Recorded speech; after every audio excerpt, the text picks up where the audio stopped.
got a short amount of time to do this. Welcome to my room again.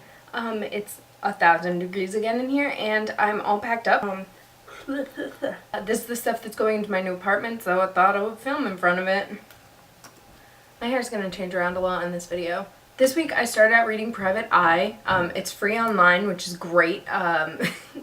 I'm definitely just going to start off the review saying that I'm adding this to my buy list. I'm going to read it whenever it comes out, which I believe is monthly. They just put out their first volume online, and if you want to pop in a couple dollars, you think it's a good series, you can do that, but it's name your price. So I just downloaded it. Don't have a monthly income right now, so I will pay for this comic when I can because I really want it to keep being a thing. Brian K. Vaughan wrote it. You may also know him from Saga, which I'll be reviewing later this week, and there are some similarities. He makes a very nuanced universe. I'll go into that later. And he really likes people getting their ears shot off. So I know this is really weird, and I'll probably get some flack for saying this, but I'm used to reading comics where the characters are really attractive, and I'm not saying that these characters are like ugly per se, but they're very, it's a very different style. And I think they did that mostly because all these people hide their faces, so you really have time to delve into the different designs of the masks and how people use this as a fashion statement. So the art in this comic is really, really cool because you have so many different character designs. That being said, I don't know any other artwork by Monsta Vincenti. I'm sorry I butchered that. And Marcos Martin is also working on this. Never heard of anything by him either, but I do like Brian K. Vaughan's other work. And I think the reason I like his work so much is because there are so many things within this universe that are so nuanced and detailed, and it's not just a futuristic universe, it's our futuristic universe. So you can see there's a cassette tape that says 2075 on it, and they talk about Barbies and Encyclopedia Brown and all of these small little things that you might not normally pick up on. One of my favorite characters in this is the grandfather because he's so obviously someone from my generation. He's got the tattoos, he uses slang from our generation, and he's so obsessed with the internet bubble and you know, Big Brother kind of things, and he's so not accepting of this new generation. So it's just a very interesting take on how someone who is you know, the age of the main character in this now, how they would age to be when it's 2075, basically. The thing that I liked about Private Eye is that there are a lot of political things in there, but Brian K. Vaughan doesn't actually like make a point to make a point about them. He just kind of sticks them in there, and it just becomes very, I don't know, it's just very realistically what I could see our future being like. So just like casually the main character is gay, and it's like not even really touched upon, but it's not like a big gay rights statement. Or my other favorite thing is that he smokes Marlboro Greens, and it's basically Marlboro with a big marijuana leaf on it, and you can see like just like real like things that are issues now that you can see in, you know, 60 years them not being issues and just being a part of daily life. So that's another thing that I really like about this universe. So I love that.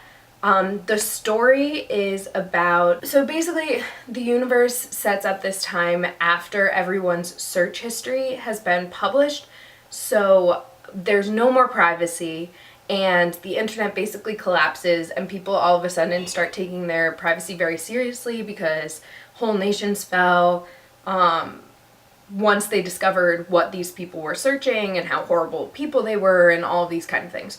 So that's why everyone wears a mask. It also establishes through one of the younger characters of Private Eye's driver that you basically get sanctioned a mask and an identity at a certain age. So she's still in high school, so she has to wear a bracelet with her identity on it. She's not allowed to legally wear a mask, and you know, if she gets a record, she's not allowed to do this. Since privacy is such a large plot point in the Private Eye comics, it comes up a lot in dialogue, and they also make some funny references to the internet, and a lot of that ties in with the Granddad character that I love so much, but it's also just a really interesting reading point when you're flipping through that I love.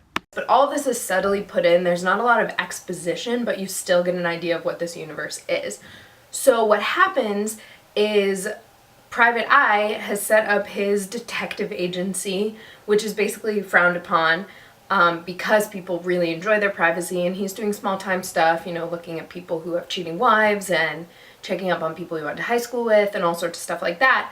And then one of his clients gets murdered, and her sister comes to him. They meet up, and they get caught up in this kind of conspiracy about the company TV and about the idea of the internet being reopened to the public.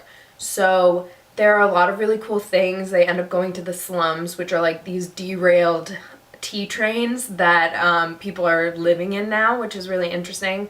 And you just really get this idea of how this world works and basically how this could be our future. And I think that's what's so interesting about it. So it's definitely a world that I have gotten caught up in and that I really enjoy, and I want to see where it goes, even if the plot is taking kind of a long time to develop. They're already on issue 6, and I think they're just getting into the meat of what this detective mystery, murder mystery conspiracy theory thing is going to be. And I'm interested to see where it goes because I do like the characters and I want to see more about this universe. So it's going on my buy list. I'm going to keep up with it, and I hope that this was basically pretty spoiler free and it's just gotten you a taste of what Private Eye is so you can start reading it.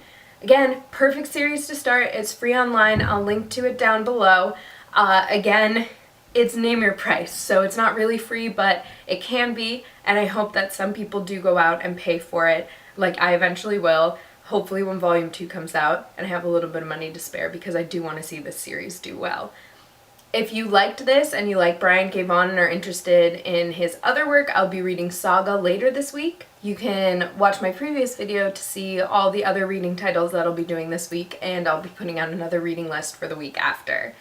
I will be traveling abroad soon, so hopefully I'll be able to keep up with this. In the meantime, I look forward to hearing comments and suggestions for reading. Also, I want to start up a section called Meanwhile in Marissamation, so if you see any cool comic videos, books that you're reading, TV shows, anything, definitely message me, comment below. You can hit me up on any of my social media, and because I would love to hear about it, and I'm going to start putting together a suggestion list and just talking about what I'm doing when I'm not reading comics.